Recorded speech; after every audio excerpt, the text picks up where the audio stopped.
Will China overtake the US economically? Will it be the new leading world power?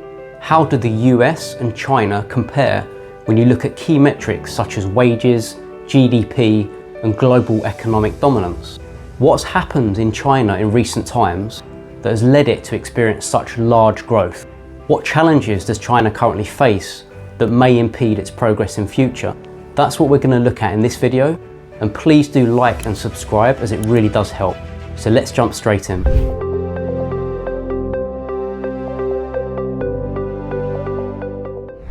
Some people, like the British economist Jim O'Neill, argued all the way at the beginning of the century that China was decoupling itself from the American economy.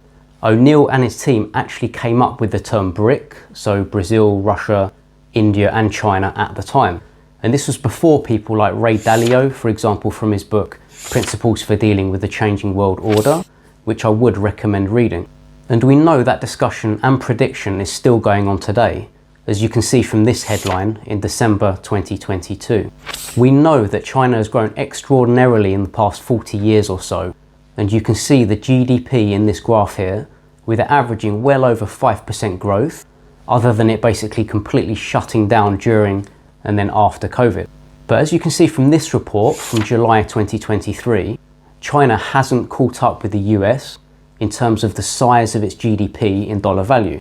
But when you look at it in other ways, for example, the purchasing power parity, or PPP, which adjusts the amount for local prices, it suggests this is much closer and that actually China has a larger share of world GDP than the US. And we can see that difference shown in the graph on the left compared to the graph on the right here, which is based on the purchasing power parity, with China being above the US on that graph, with the US here being the darker colour and China the orange line. And here you can see the huge increase in China's share of global GDP growth in the past 40 years, just to prove this large increase. And here is another comparison with the US, looking at the share of global GDP, with China's share of global GDP increasing and the US share of global GDP decreasing. So it does depend on what criteria you're using and which one you're looking at. But as we've seen, China hasn't caught up with the US in terms of the size of its GDP in dollar value yet. O'Neill and his team from all the way back in 2001 suggested that China could overtake the US in around 2040. They also identified the issues China has with its demographics, the environment and inflation. So let's take a quick look at China's financial history. China devalued the renminbi in 1994. It retained capital control throughout a period of economic reform and suffered no currency crisis in the 1997 to 1998 Asian crisis.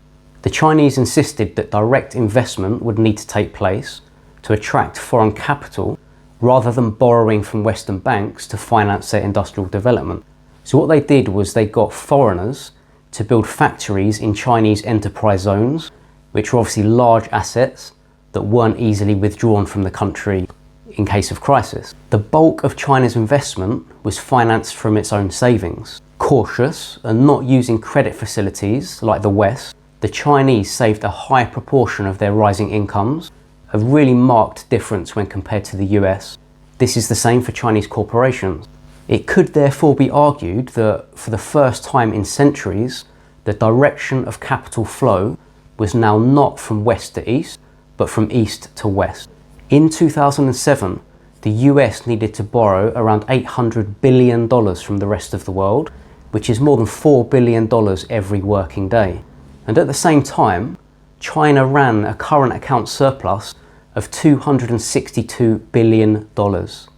And you can see the gross domestic savings basically increasing here in China on the left and falling in the US, with both graphs going from about 1970 to 2020. And you can see pictured here that foreign investors held $7.3 trillion in US debt in 2022, with Japan being the largest and China the second largest holder of US treasuries.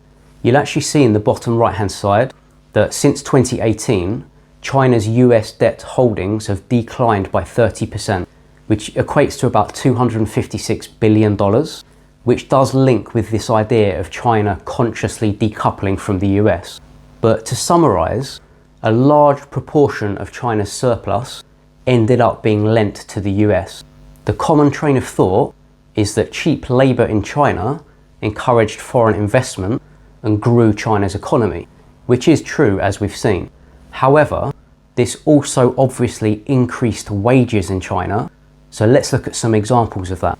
In 2000, the average salary in the US was about 30 times larger than that in China.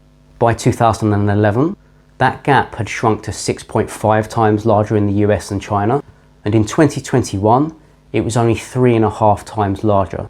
And average salaries in China have more than doubled in the last decade. So why would China want to, in effect, lend money to the US if salaries in the US were so much higher? Surely they could just use this to pay their people more money. Well, until recently, the best way for China to employ its vast population was by exporting to the many Western consumers. And China actually had to fight the tendency for its currency to strengthen against the dollar in order to keep its exports cheap. And it did this by buying hundreds of billions of dollars on world markets that we saw previously in the images. It's also an advantage for the US too, because they're importing cheaper goods from China, which people are obviously happy about. And by outsourcing manufacturing to China, US corporations have profited from cheaper labour also. And finally, by selling hundreds of billions of dollars of bonds to the People's Bank of China, the US was able to enjoy significantly lower interest rates than it would otherwise have been able to. So let's compare. China and America account for over 10% of the world's land surface, just under a quarter of the world's population, a third of its economic output, and more than half of global economic growth in recent times. And it worked well for both countries for a while. The US actually remains, in 2023, China's largest trading partner, and vice versa, with 16.2% of China's total exports, which is basically double the share of the next country in the list, which is Hong Kong. On the other hand, the importance of net exports to Chinese growth has declined in recent years, mainly because of the growth of sovereign wealth funds that we're not going to go into too much detail about in this video. But Asian and Middle Eastern sovereign wealth funds moved to invest in Western financial companies such as Barclays, Citigroup, Merrill Lynch, Morgan Stanley, UBS, and private equity firms as well.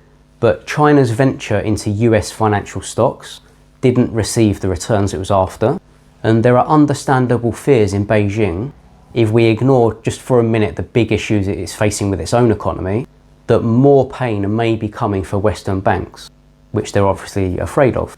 On top of that, there is serious political tension between the US and China, and has been for a long time now. So an almost harmonious relationship between these two superpowers was and is becoming more and more divided, both economically and politically. You can see here the US dollar versus the Chinese yuan, and you'll notice the drop of the dollar against the yuan before the 2008 financial crisis, all the way until about 2014.